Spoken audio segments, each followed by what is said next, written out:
Okay, today I am in La Costa, California, and it's a bit raining, and I have a very lovely guest, John Buultjens, here with me today. We're going to be pollinating the planet with love with his story. Are you ready to go in? Yes. Okay, here we go. Let's do it. Okay. Welcome everyone to Pollinating the Planet with Love show. I'm your host, Beth Bell, and I have a very special guest today. As you know, I interview people who are living their life's passions and purpose, and I ask them to share their life journey lessons and, of course, those pearls of wisdom that they've learned along the way.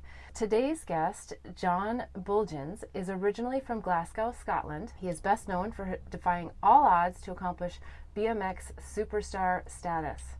Through serendipitous alignments, John's harrowing beginnings and the tough life lessons he learned have been captured in the movie Ride, debuting in 2019. John reveals inner secrets including family murders, hatred, sexual abuse, and how his white-knuckle ride has taken him to the top against all odds. Raised by a poor family at Glasgow's Drum Chapel estate, he slept on the streets to escape his violent father's beatings. By the age of 7, he was placed in a children's home by his mother and then adopted by a biracial couple. After conquering his own racism, life turned around as the movie E.T. inspired a love of BMX. Although spurred by bitterness, John's immigration to Australia took his sporting enthusiasm to new levels, becoming one of the world's biggest BMX names. John currently works with one of the most famous BMX brands, Harrow, in Carlsbad, California, as their global brand manager who backs and sponsors riders across the globe. Welcome. Thank you. Wow, what an intro. And I'm so excited to have this interview because I just think your story is incredible. And one that is very, very, very inspiring, but not necessarily an easy one to tell. So let's start back at the beginning, wherever you feel that is. As a young kid, you really had a very difficult time and upbringing. So what was that like back in Scotland? Yeah, I mean, I grew up in Glasgow, and it was the east side of Glasgow, and it was the first place I lived was White-knuckle. And so that was 1972. I was there for 3 years, and in 1975 the trash men, the bin men, went on strike. Now this is across the whole of Britain. Okay. Right? So we didn't get our trash picked up for 8 months. Oh my goodness. So in 1975, in where we were in Glasgow, there was actually about to be the second outbreak of the bubonic plague. Oh my goodness, wow. So okay. Our area was just, I'm getting goosebumps talking about this. Yeah. Our area was just infestated by millions and millions of rats. Okay. So there's actually a movie called Ratcatcher that's based on that time when the trash wasn't picked up. Yeah. And it stars actually a guy I know, Tommy Flanagan. He's also in Braveheart, Sons of Okay. Anarchy. So 1975, my dad, who's an alcoholic, comes home drunk. I grab him by the shoulders, like hug him. He's sitting on a little seat like this. He grabs me and throws me across the room into the fire. Ooh, and that's my into an actual fire. It's an electric fire, and there was no guard on it. Yeah. So you know the electric bars that you get. Yeah. So my foot got stuck in between the bars and melted into the fire, and that's my first childhood memory. The burning flesh and the sock melting, and it was just liquidy coming out of my foot, and I still remember that smell. Oh wow. So that's my first memory. And so my mum had to she dragged me out, ran down. It's called a close, which is like an apartment complex, but it's very dingy and dark. Yeah.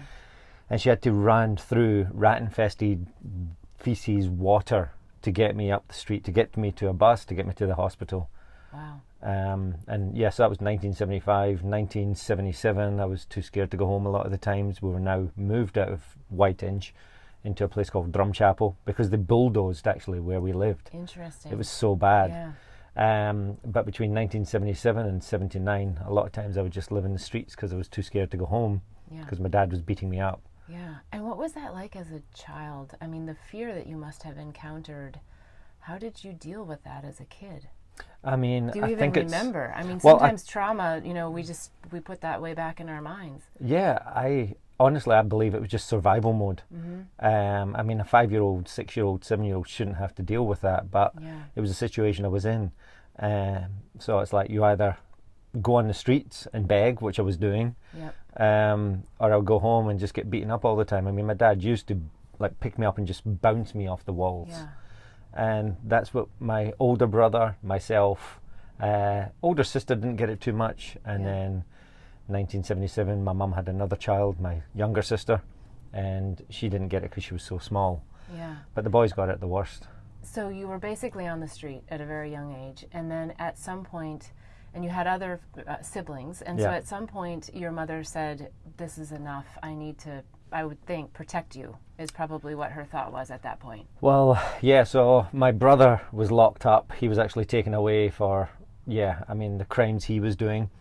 He was a thief, he was getting into trouble, not attempted murder, but definitely beating up people that he shouldn't have been. So he was taken away into juvenile hall. My older sister was taken away into, it's called a boardstool, which is like a boarding school, but for bad girls. Okay. So she wasn't going to school.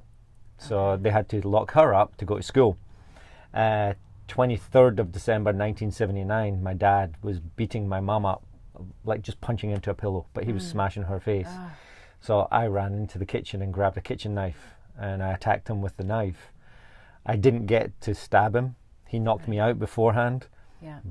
Next thing I remember from as being a 7-year-old, but the next memory I have is it's 24th of December, Christmas Eve. So we were half day at school. Okay. And the police and social services came to the school and took me away. So my mum reported me, and that's why I was taken away of my act the night before. She reported you for having the knife? For trying to protect her, yeah.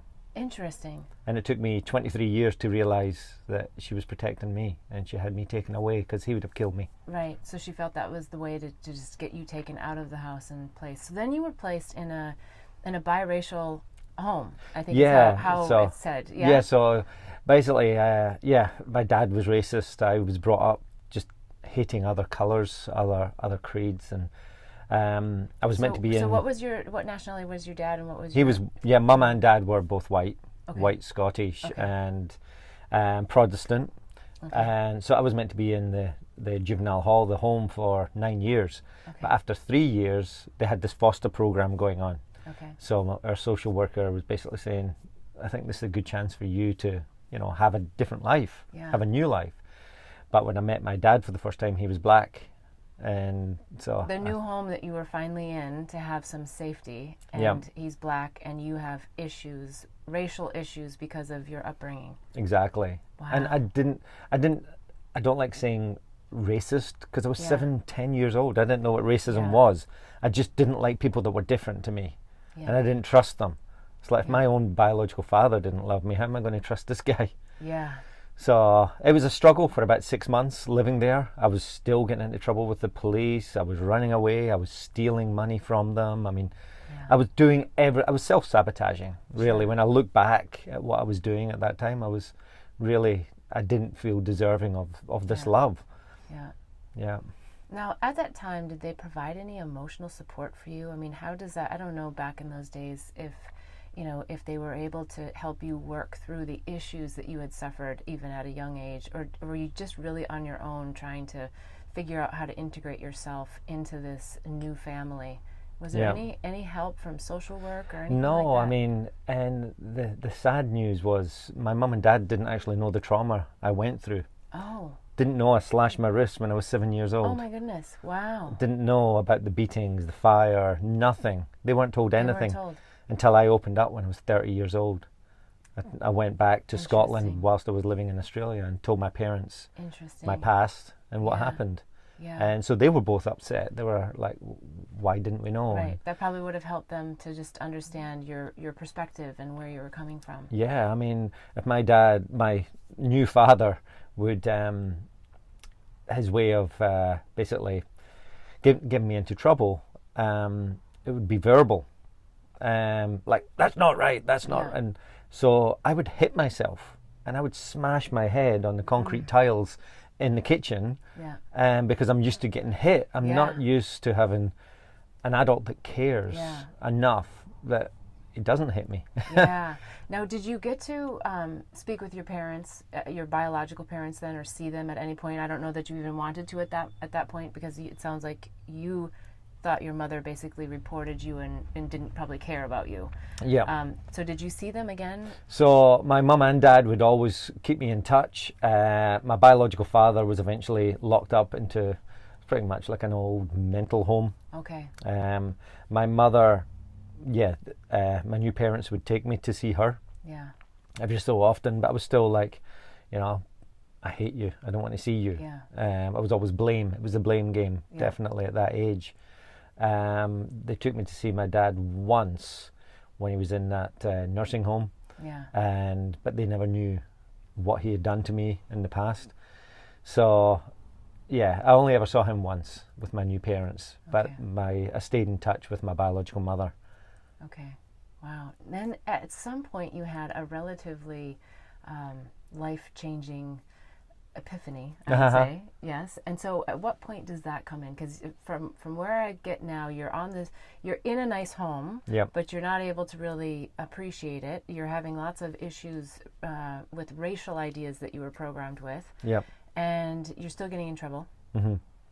And at what point do you see this transformational movie or inspirational movie? Yeah, so it would have been around about January 1983.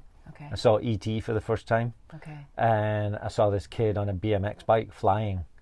And to me, that was my escape. That gives me goosebumps. Yeah. I don't know. It's just interesting to think that a movie like that and watching, I think that movie was impactful for so many people and myself, but in totally different ways. Yep. And to see a bike flying across the moon and be like, I can do this. Yeah. I'm called to do this. I'm destined to do this.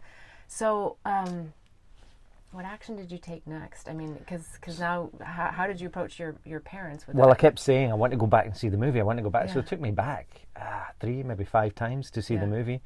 And they saw how engrossed I was in the BMX riding. So for my 11th birthday, took me to a BMX store. It was back then you could get BMX shops. So, and they said, choose the bike. And I chose this chrome BMX with mag wheels and everything, and oh wow, I got to ride it back from the shop. So I'm 11 years old, and back in the 80s and the 70s you could go and just go for an adventure at 10, 11 years old. Your parents would be like, as long as you're home by dark. Yeah. So I got to do that, but it was amazing that E.T. In so many ways was a turning point. Yeah. The main stuntman in E.T. was Bob Harrow from Carlsbad. Oh, okay. And I'm the global brand manager of his company. I love how that works. Okay. And then last year, probably a year and a half ago actually, Steven Spielberg heard my story. Okay. Yeah, Steven heard my story. Yeah. So my producer, Hadil, went over in Universal Studios where Amblin is, and basically said, you have to hear this story. Yeah. So she told him, we're making a movie based on this kid that was inspired by your movie. And he said, okay, sit down. Yeah, okay. And he said, she told him my story, and he goes, okay, what do you need? And she goes, we need clips of E.T. Wow. So he gave her clips, and E.T. is now in my movie. Yeah, I love that. E.T. is in his movie. All right, we're going to take a quick break, and when we come back, I want to talk a lot more about this movie and how this all happened, because it sounded very serendipitous. Yes. Okay. Blossom Bliss products are designed to help empower pure love and purpose in your life. It's through the power of words, flowers, and symbols that our products assist you in creating a blissful life. The power of words in our mini mantra word bar necklaces assist you in setting and blossoming your personal intentions. The affirmation cards leverage the power of flowers by providing daily inspiration. And the power of symbols in our life journey bracelets are great reminders of the things that bring us peace, joy, and love. Products are made and blessed in Bali with love by Balinese artisans who work with empowered hearts. When you purchase jewelry with a bee charm, we donate to save the bees. Join us in pollinating the planet with love. Go to our website, blossomblissbali.com. Again, that's blossomblissbali.com. Okay, we're back, and I have my guest John Buultjens here with me, and we were just talking about his backstory, really, as a small child, and many things that he suffered and eventually overcame. And so we were at a really interesting part of the story where you've now gotten this movie deal, and how you actually got your story out there, because you've got Steven Spielberg involved. I mean, E.T. clips are going to be in this movie, but how did you sort of get discovered? Because I thought I heard something about you selling a bike to someone, and they kind of overheard your story, but how did that happen? Yeah, so in 2014, this Hollywood producer, Ali Afshar, gives me a call, and he says, hey, John, this is Ali Afshar from Hollywood. And I'm like, yeah, whatever, dude. And yeah, and he goes, look, I love these bikes you're doing. So I do limited edition. Okay. I call them my Gucci bikes. Ooh, Gucci. But they're not Gucci. They're just limited edition, high end as you can get. But what I do is I put all my passion into it. And I really do put a lot of emotion into these bikes. So what I do is it's called a lineage series, creation of its ancestor. Okay. So he saw this Harrow Sport I did. It was one of the models, but it was a creation from 1984, redone in 2014. Okay. So you get to design the bikes. Yes, I'm the brand manager. I'm the guy that comes up with the ideas and the concepts and everything. I was inspired by this bike back in 1984, so I recreated it in a modern day version, like my Camaro. Yeah. Buying the new as a modern day. So yeah, I love it. He calls me up and he's like, so I want this bike. And I was like, okay, no worries. And I put him through to the sales department. Okay. Didn't think anything of it. 12 months later, I come out with another bike in 2015. Okay. John, this is Ali Afshar. Why didn't you tell me you've got this bike? And I went, well, I told the world, but okay. Yeah. And he goes, are you free for lunch? Can I buy this bike? I'll drive down from Hollywood and we'll catch up. And I went, yeah, okay, cool. Yeah. So he drove down. We put in the order. Went out for lunch and he's like... And at that point he knew that you were a BMX superstar, but he didn't know anything about your story. He didn't know anything about the story, okay. Exactly. He was a fan of my work. He was a fan of my work at Harrow more than anything. So we went out for lunch and he said, so John, we're eating a sandwich. How'd you get into BMX? So I told him my life. At the age of 3, I was thrown in a fire. The age and of did 5. you really know him at that point? You no. said you still hadn't like Googled him or anything, no. even though you were going to lunch. Okay. Didn't know nothing. Okay. You know, I knew he was a producer, but I was like, look, he's my fan. So yeah. I love it. So went to lunch and told him my story, and he's like, oh my God, I'm going to make your movie. I'm like, whatever, dude. Yeah. Just eating the sandwich away, and 18 months later, we're on the movie set with Chris Bridges, Ludacris. Wow. Sasha Alexander, she's amazing. She's from NCIS, Shameless, Dawson's Creek. Yeah. I mean, her mother-in-law is Sophia Loren. Yeah, gosh, it brings tears to my eyes because I'm just thinking, oh wow. I mean, to endure what you've endured throughout your life and to change it around, and then to have someone sort of, I don't know, just validate the inspiration that you are to the world by doing a movie and like capturing that. It just makes my heart sing. Oh, thank you. So you have this movie coming out. Yes.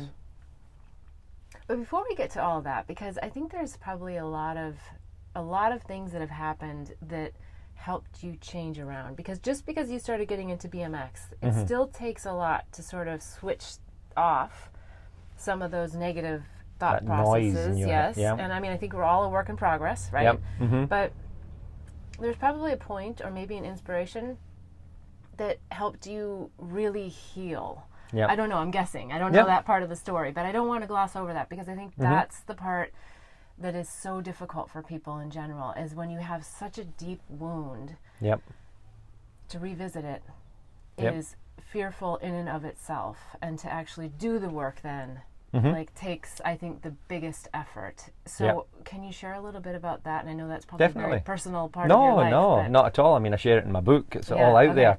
I had my personal transformation around about 2014. Okay. I was playing the victim card for 42, well, not 42 years, but until I was 42. Okay. I was victim, and I was surrounding myself with victims. Okay. And it's just this dark hole you can't get out of. But this happened to me. I'm not telling people this happened to me. I'm just playing it. Yeah. Anyway, I did this program called Landmark. Yes. And that's my transformation right there. Wow. I thank that course so much. I mean, I did counseling for years, marriage counseling, spent tens of thousands of dollars. Yeah. And I spent $600 on this weekend, and I realized that I can't change the past. Yeah. Why am I dragging up the past into the present? I'm destroying my future. Right. Let it go. Yes. Like, it honestly is that simple. Yes. But we have to train ourselves every single day that today is the beginning of the rest of our life. I love that. Yeah. This is it. This is all we have. I mean, you had a bad relationship. You're going to take that toxicity into the next relationship and destroy that too? Yeah. That's pretty insane, actually. Yeah. Well, and I also love that, because I think what you're saying is there's a huge power of choice. Yeah. Right. And we won't get into the details of your other family members, but I know that there's been a lot of struggles for everyone in your family, and everyone has processed what you guys have been through differently, and of course had different experiences. So yeah, it is really that choice that then you said, I'm going to make a different choice, and I'm going to see my now differently so that I can change my future in a new way. So so 2014, that was your big transformation. That was a big transformation. So it was amazing when, like, I've realized now with BMX, that's my form of meditation. I didn't know again that was my meditation till I was 42. But when I'm in the moment and I'm flying through the air and I'm looking at landing on that ramp, I need to be 100% in the moment, focused. If I'm thinking of being beaten up or sexually abused or my marriage didn't work, if I'm thinking anything, I'm going to crash my bike. And that's what happens in life. You crash in life when you're thinking about all the negative and all the... So it took a lot to work with, but that was my turning point. And once I realized that and then started to live in the moment, every day and I need to wake up and basically acknowledge myself. Stop looking in the mirror and saying what's wrong. Start saying what's right to yourself. Because 99% of our life is perfect. And we somehow concentrate on that 1% that isn't. And I really like, I like to call them pearls of wisdom that I'm gleaming from what you're saying is, you know, find what you love, because when you do what you love, you get into a flow that doesn't focus you on all the things you don't love. And it changes your energy, it changes your outcome, it just changes your happiness level. It does. Right? So, but with that said, you did your BMX, and that was really your flow state. That was really where you were. How did you turn all that off? Because you didn't have the toolbox at that point until you really had that epiphany more in 2014. So how were you able to turn that off during that time? Was that how you expressed through anger, or like how did you become so successful with so many things probably happening in your subconscious mind? Again, I was too young to know, even though I was in my 20s and 30s, mentally I was too young to know that it was, every time I was successful was when I was living in the moment. And that's what I got from riding my bike. If I crashed my bike, then the temper tantrum would come out. But I mean, even in my 30s, I would throw my bike and I would lose it. And if I drank, I would get angry and I'd be in fights still in my 30s. And that's just lapsing back. And then you take a stand for your life and say, no, I control this. I can control this.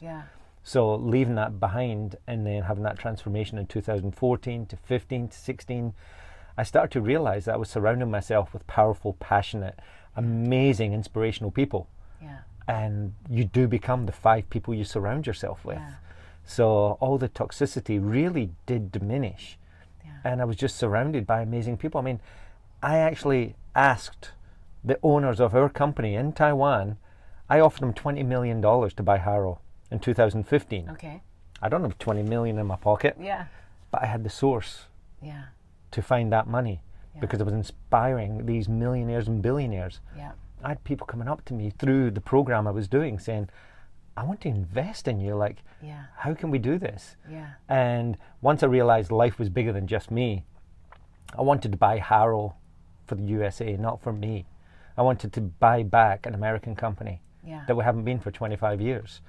Once you realize that it's not just about you, it's about everyone else. And when I realized that Harrow wasn't about me owning it, it was America owning it, that's when all these offers started coming out. I mean, I was offered up to $50 million. Interesting. But it's not worth $50 million. Just because I can get $50 million, I'm not going to take that money because I'll never pay it back. I failed school, but I do know math. Wow. Well, that's a big integrity thing. And you know, thinking about it now, like looking back, isn't it kind of interesting and ironic to think that you're on a show about pollinating the planet with love, and you probably would have said back then, like, are you kidding me? Like, this would be the farthest thing from my mind, and here you are, like, just a pollinator and just spreading love and inspiration out to the world. All right, we're going to take another quick break, and then we're going to be right back and talk a lot more about this. Okay, awesome. Blossom Bliss products are designed to help empower pure love and purpose in your life. It's through the power of words, flowers, and symbols that our products assist you in creating a blissful life. The power of words in our mini mantra word bar necklaces assist you in setting and blossoming your personal intentions. The affirmation cards leverage the power of flowers by providing daily inspiration. And the power of symbols in our life journey bracelets are great reminders of the things that bring us peace, joy, and love. Products are made and blessed in Bali with love by Balinese artisans who work with empowered hearts. When you purchase jewelry with a bee charm, we donate to save the bees. Join us in pollinating the planet with love. Go to our website, blossomblissbali.com. Again, that's blossomblissbali.com. Okay, we're back with John Buultjens, and just a fascinating story. I can't wait to talk a little bit more about this. Now, I have kind of some interesting questions. I believe that we plan our own lives before we come into them, like that we have our own divine blueprint that we have agreed to. Yep. I don't know if you believe that or not, but I get deja vu a lot. Okay. Well, I'm interested to know if you have any idea of why do you think you chose this path for yourself coming into this life? If you believe that, I don't know, I do. And why is it you that went through this? Exactly. I believe it was because the being knew I was strong enough to take it on, and that I could be a spokesman for so many victims. I mean, 7 out of 10 boys in America have been molested in some way, and 7 out of 10, 7 out of 10, and 5 out of 10 girls, in some way. Wow. More women in America die from domestic violence than car crashes. Really, I didn't know that. So there's all these stats. I mean, I'm an ambassador for fostering and adoption and Dream Makers, which is helping these young kids after they're out of foster care and stuff like that. But the foster system in America, more kids are likely to end up in prison than finish high school. The foster kids. Yeah, foster kids, the foster system, going from one house to the next house to the next house, more likely to end up in prison than finish high school. Well, and you would hope that because they did get into a foster home, that they at least had a home as opposed to maybe an orphanage, that they would have a better chance. But it sounds like it's still really... The sad thing is, the stats, I mean, I was blown away. When I was back in Scotland last Christmas, I met this young guy, and he told me about the abuse he was getting from his adoptive parents. I mean, they were locking him up in a tiny little cupboard underneath the stairs for hours and hours. And so... That's so interesting. Are you planning to do work with children? Yes, 100%. Okay. I'm now the ambassador for Adoption United Kingdom. Okay. I'm a spokesman for these young kids. I'm actually going back to Scotland next month to do a talk with the kids. Okay. But I also talk with a lot of the adoption, the parents, and one thing that struck a chord with me was when I was home last year. I met with all these parents, and I said, parents need to get down onto the child's level. Stop telling your children to grow up. They've never been 40, but you've been 10. How can they relate to you? You can relate to them. And these parents were in tears because they'd never thought that way before. And I'm like, I'm no psychologist. I'm just like, I was there and I am here. So if I'm going to talk, I did a talk in Hawaii, in Courie, in August, and it was to 7-year-old and 8-year-old kids. I became that 7-year-old and 8-year-old kid and spoke like them. On their level. Not like we're speaking right now. I got down on their level so they could understand. I was a kid for that moment. And I think that's what it's all about, relatability. So why was I chosen to do this? Because I could be relatable. Wow. Okay, so you've also written a book. Yes. Tell us about how did the book get inspired? Because I mean, honestly, like, it's one thing to suffer all this. It's another thing to have the epiphanies. And then it's a whole nother thing to actually sort of bear your soul out to the world in the form of a book. Yeah. So how did that come about? So the movie came before the book, which was crazy. Oh, right? Okay. Because Ali heard my story and he goes, right, let's do this. So we spent 6 months with script writers and wrote the movie. Okay. So the Sun newspaper in the UK called me to do an interview about this kid from Glasgow making a movie in Hollywood. And so anyway, as through the interview and everything, it was a full double-page centerfold spread in the Sun newspaper, which is one of the biggest in the UK. Wow. He said, John, have you ever thought of writing a book? And I said, yeah, but I failed English. I can't write a book. And he said, well, could I be your ghostwriter? Okay. So that's how the book came about. Chris Sweeney, his name is, who I've never met. I'm going to meet him next month. Oh, fun. Wow. In Scotland. So he now lives in Zurich, but he's flying back for the Glasgow Book Festival. Yeah. So I'm going back to my birth town 47 years later to the day. I'm actually doing a talk on my 47th birthday in the town I was born. Wow. I know. And yeah. I'm also, it'll be interesting to hear how you feel when you're there, because I think you're so much more sensitive to energy and energy of places and spaces and people. So that will be a very interesting. Yeah. So you spend 6 months and they're capturing your whole life story. Yep. Talk to us about how difficult that might have been, or maybe how inspiring it was therapeutic. That was to get all of that out and have and knowing. I mean, it's one thing to share it with a friend, and it's another thing to have someone literally writing down everything you say. Yeah. And I'm sure probing you for things and making you recall the stories. Were there some points where you were kind of like, what am I doing? There was some points where, I broke down because I felt for that young child that went through all that. And you're very vulnerable. Yeah. Sharing everything and things you probably haven't told anyone. Oh my God. Yeah, there was stuff I opened up. I mean, there wasn't many people knew about the sexual abuse and things like that. Yeah. Opening up and being vulnerable is actually one of the most attractive things about a human being.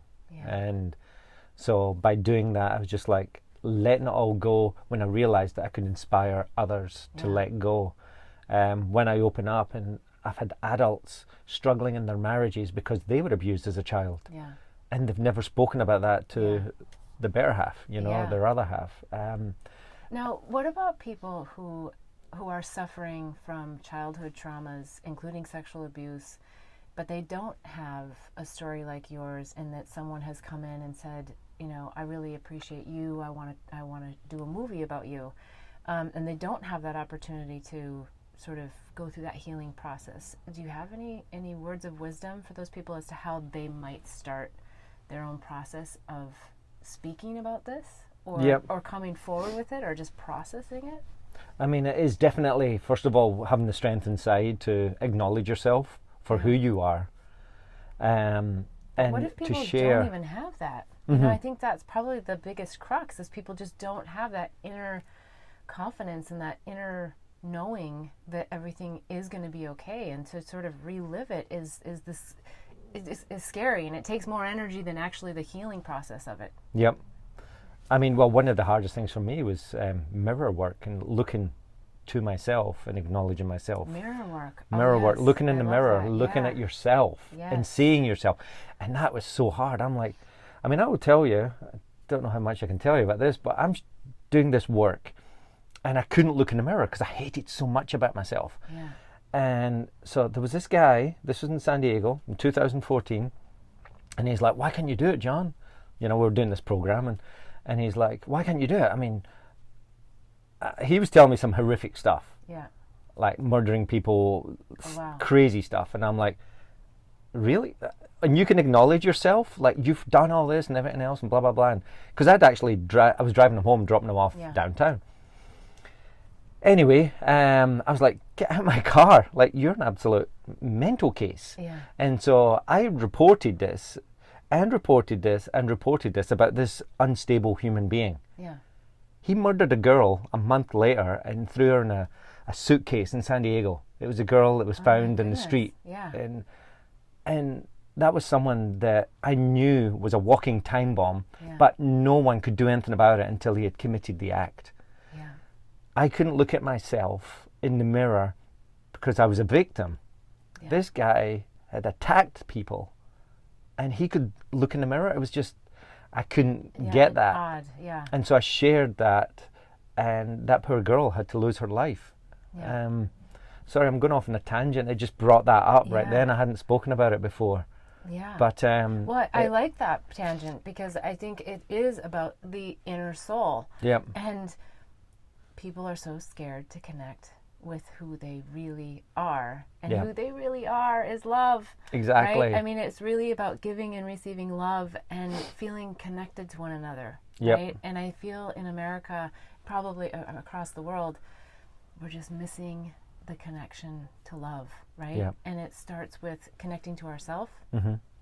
And so I think your tangent was really appropriate. And but you were also saying, you know, the difference of being able to look in the mirror, you know, with conviction, with a really negative intention, Yep. out into the world, versus being the victim and not really being able to connect. But either one, yeah. So it's interesting to know what he might have been connecting with when he was actually in that mirror. Yeah.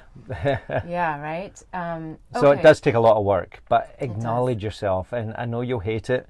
Keep doing it in the morning. Just brushing your teeth and look at yourself and just see who you are, the real you. Yeah. Because we are all beautiful. Yeah. Well, and I have done some mirror work with a team that I had in my corporate life, Okay. and my own work, and it is interesting because one of the first things we want, well, especially maybe just women, but we want to critique our eyebrows, or you know, like something's out of place, or oh, I have too many wrinkles, or whatever. So it really is about the eye connection, right? Yep. I mean, it's not about the mirroring, you know, looking in the mirror and trying to see your physical structures as much as it is to get into the spirit. And Yep. I know the eyes are the window to the soul. Mm-hmm. You know, do you have any recommendations? Do you have anything in your book about doing the mirror work, or any recommendations where people might be able to go to get guidance on that? Yeah, I do talk about the mirror work, and there is a lot about acknowledging yourself for who you are and who you are for others in your life. I mean, I talk about everything. It cross-pollinates. Okay, good. So is there anything from the book that we should highlight today? Because I know you said the book has like every detail, versus the movie, which has a lot. But the book, it sounds like, is a must-read, and I'll have to get it. Yeah, I mean, the movie's pretty much 33% of my life. Okay. It goes to I'm 17. Okay. And I win this contest in the movie. Wow. Okay, so the movie only goes to 17. Yes. Okay, so that's why the book has so much more. The book goes right the way through to making the movie. Okay. So it talks. If it's only till 17, then do we miss out in the movie about all your transformational work? They already want to do another 2 movies. Oh gosh. Okay. Wow. Okay. And then there's a lot. There's so many offers. There's also a company who wants to turn it into a TV series, but exactly like it was. Yeah. So filming it in Scotland, and it'll be a bit like Game of Thrones, Breaking Bad, kind of. It'll be R-rated kind of thing. The movie's PG-13. Okay. So all the traumas, the real murders and things like that are not in the movie. You know, we wanted to inspire 12, 13, 15-year-old kids. Yeah. We didn't want to make it so much so that you couldn't see it. We wanted to open it up to the young kids that are suffering. Yeah. That by the time you get to 18, 19, it is quite hard to get out of that vicious circle. Yeah.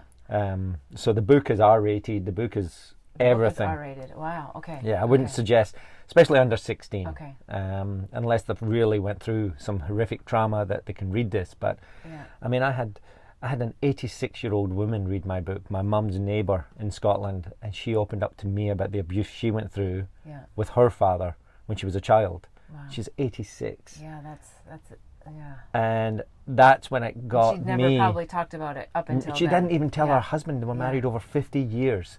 Didn't tell him. And she opened up to me. And I wrote my book to inspire kids. I didn't realise I could inspire 86-year-old women. Yeah. And I talk about, there's a lot of stuff in there that I'm like, oh my God, my mum is reading this. I don't hold back. So the book is, Is there maybe one thing that you would share from the book that you think is the most inspiring story, and then maybe one thing that you felt was like just the most petrifying thing to share in the story, maybe the one of the most deepest wound things that you had to share in the story? I today write young John a letter. I write myself a letter, just pretty much say, keep going, you're going to be successful. That was a tough one, and that was actually Chris Sweeney, my ghostwriter, said. I know, you're making me tear up. The toughest part was I acknowledging that I abandoned my daughter and my wife. I walked out on them. Okay. And again, I now know why I did it. Sure. I felt undeserving of their love. Yeah. I had everything. I had the beautiful house in Australia. I had my beautiful wife, my amazing, gorgeous daughter. And I self-sabotaged my whole life. I said, I don't deserve this. Yeah. In my mind, I couldn't acknowledge myself in the mirror. Yeah. So I told myself, I don't deserve this. And I destroyed everything. Wow. I had the most amazing life. But I hadn't done mirror work. Yeah. I hadn't done these programs that I've done.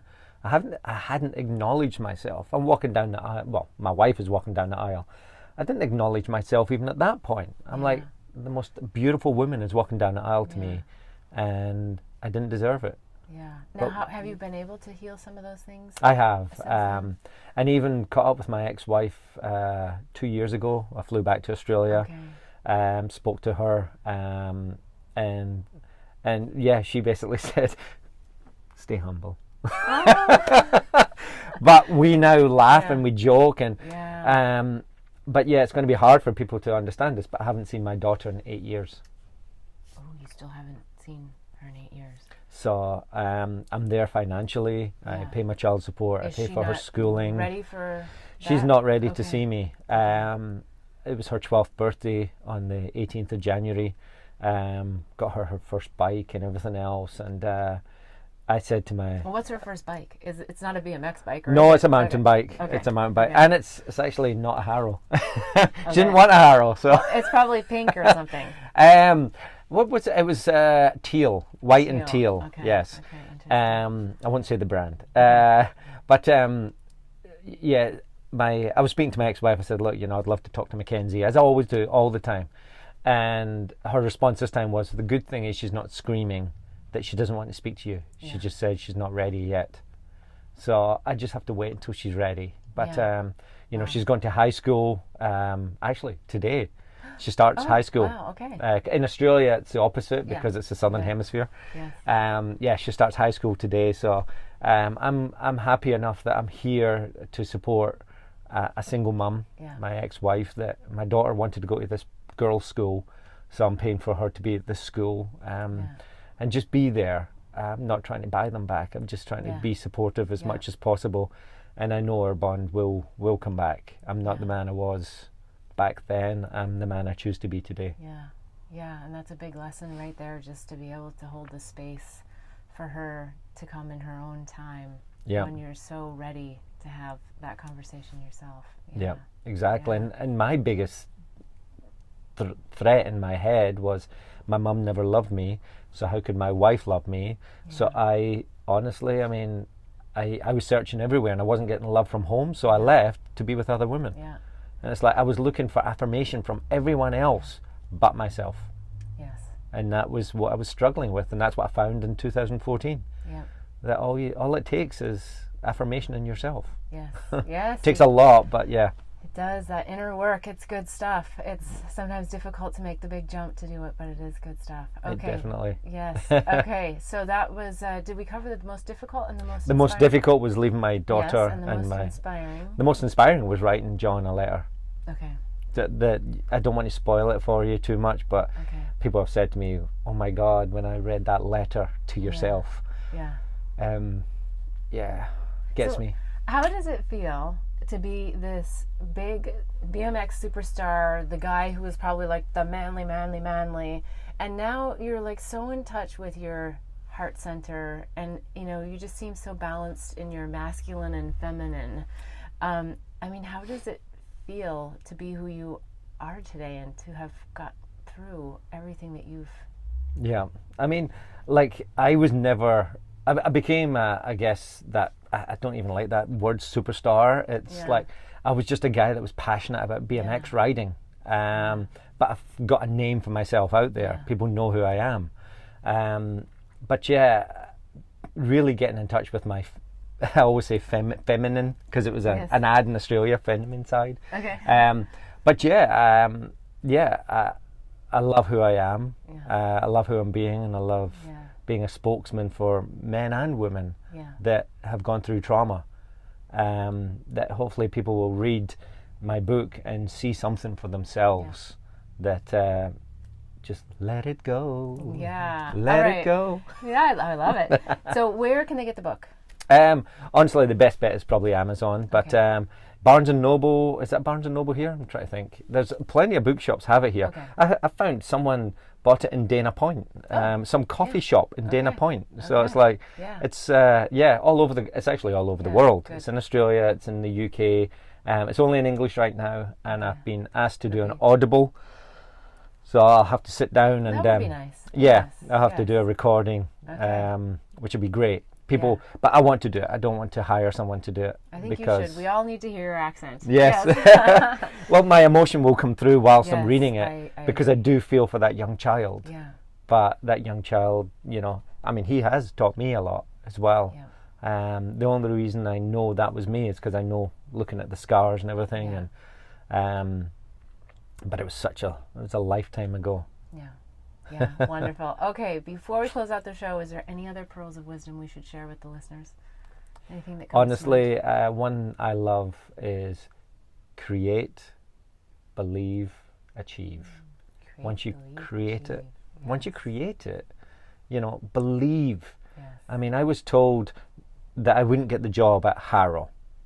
Okay, it's in my book. Right. They said, don't bother coming here from Australia. Our shareholders do not want a foreigner running Harrow. For the brand manager, they want someone local. And I said, well, can you at least interview me? So the president of the company said, no, there's no point. Don't waste your money. And I said, look, can I see you next week? So I was told I wouldn't get this job. I spent $2,800 to go to an interview I wouldn't get. Yes. And 1 hour interview ended up 2.5 days. Oh. And I knew I won the president of the company over, to then he would push the shareholders and say, there's no one like this guy. That's a really good example of believe, achieve. Yeah. Yes. Yes, that's fabulous. I love it. Okay, so is there a website they can go to as well, or no?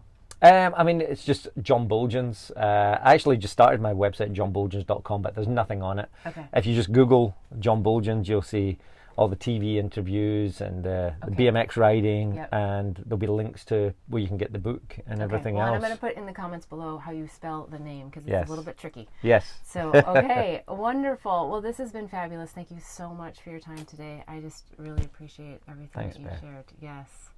All right, until next week, wishing you bliss so that you too can help in pollinating the planet with love. Thanks for joining in to hear the life journey lessons and pearls of wisdom of me and my guests. Be sure to hear all 3 segments when you subscribe to my YouTube channel and receive reminders to upcoming shows and segments. The full episode is also available at bethbell.me/show. If you found this inspiring, please give this episode a like and a big thumbs up. If you want to hear more, follow me or hit the bell for reminders at Beth Bell Live on Facebook and YouTube. I'd love to have you join the mission of pollinating the planet with love.